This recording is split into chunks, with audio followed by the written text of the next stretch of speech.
Today I'm going to give you 7 tips to getting sharper photographs.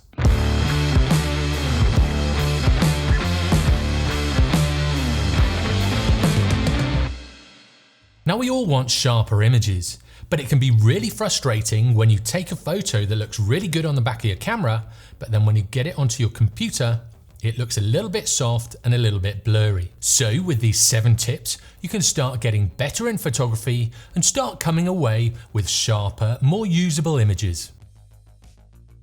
When you shoot wide open, and by wide open I mean the largest aperture or smallest f number that your lens has available, you'll find that you'll lose a little bit of sharpness in most lenses. Normally there'll be a sweet spot, about 2 stops to around about f8 in your lens, that'll give you really sharp images. Most lenses will produce a sharper image at this smaller aperture, but also what they'll do is they'll give you a deeper plane of focus, so more in focus from front to back.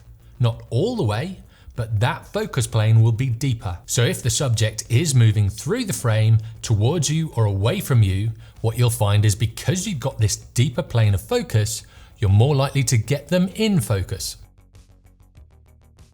With a prime lens, and by this I mean a lens with a fixed focal length, you'll find there's less technology in it because it doesn't have to zoom through a focal range. Because of this, there's less glass in the lens, therefore less panes of glass between your subject and your sensor.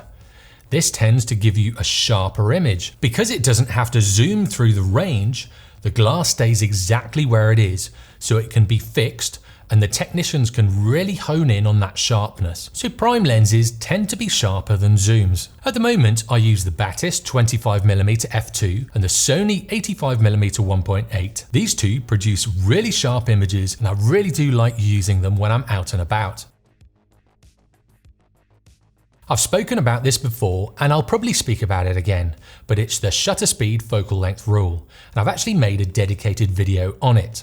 If you want to see that, click on the eye in the corner or the link in the description. Basically, it's a rule for when you're shooting handheld, and what you want to do is never let your shutter speed figure drop below the focal length that you're shooting at. So with a 50mm, you need to make sure your shutter speed never drops below 1/50th of a second, so you can shoot between 1/50th of a second and the fastest shutter speed your camera will shoot at. As long as you're in this range, you'll get much sharper images when shooting handheld. Now if you have really steady hands, or if you have really good image stabilization, you may be able to drop way below this.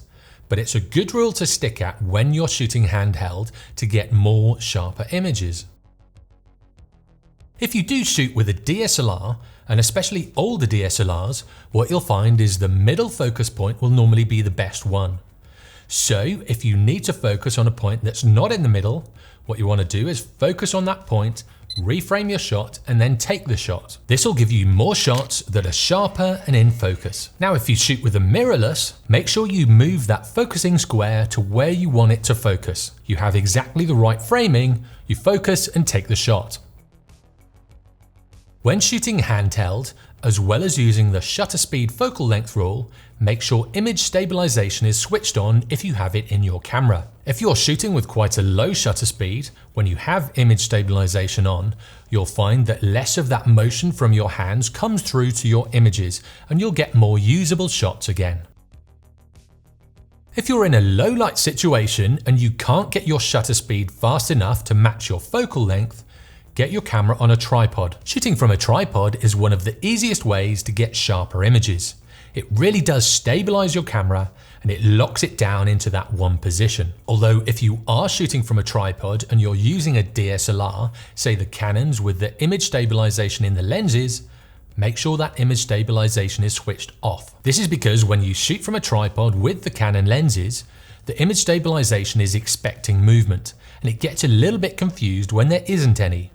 So if you're shooting with older lenses with image stabilization and you're on a tripod, make sure it's turned off. However, if you do shoot from a tripod, this is one surefire way to get sharper images in low light and dark conditions. If you can't get the shutter speed high enough to match the focal length and you're in an area where you're not allowed to use tripods, the next best thing is to get a flash on your camera. What this does is introduce lots more light, therefore giving you faster shutter speeds and also sharper images. And that's about it. I use these techniques all the time, and because I've taken so many photographs, a lot of them are ingrained into my subconscious. Now, when I was first learning, I really had to think about these, and I really had to think about what I was doing. But the more photos that you take and the more times you go out and take photographs, the more these will become natural and the more they'll just become part of your photography routine. Now, if there's anything that I've missed out, or if there's any other ways that you get sharper images, leave a comment below. It'll be great to hear your thoughts. As always, if you like what you see, give me a thumbs up. If you didn't, give me a thumbs down. And for weekly tutorials, hints and tips in photography and videography, subscribe and turn on notifications. I'll see you next time.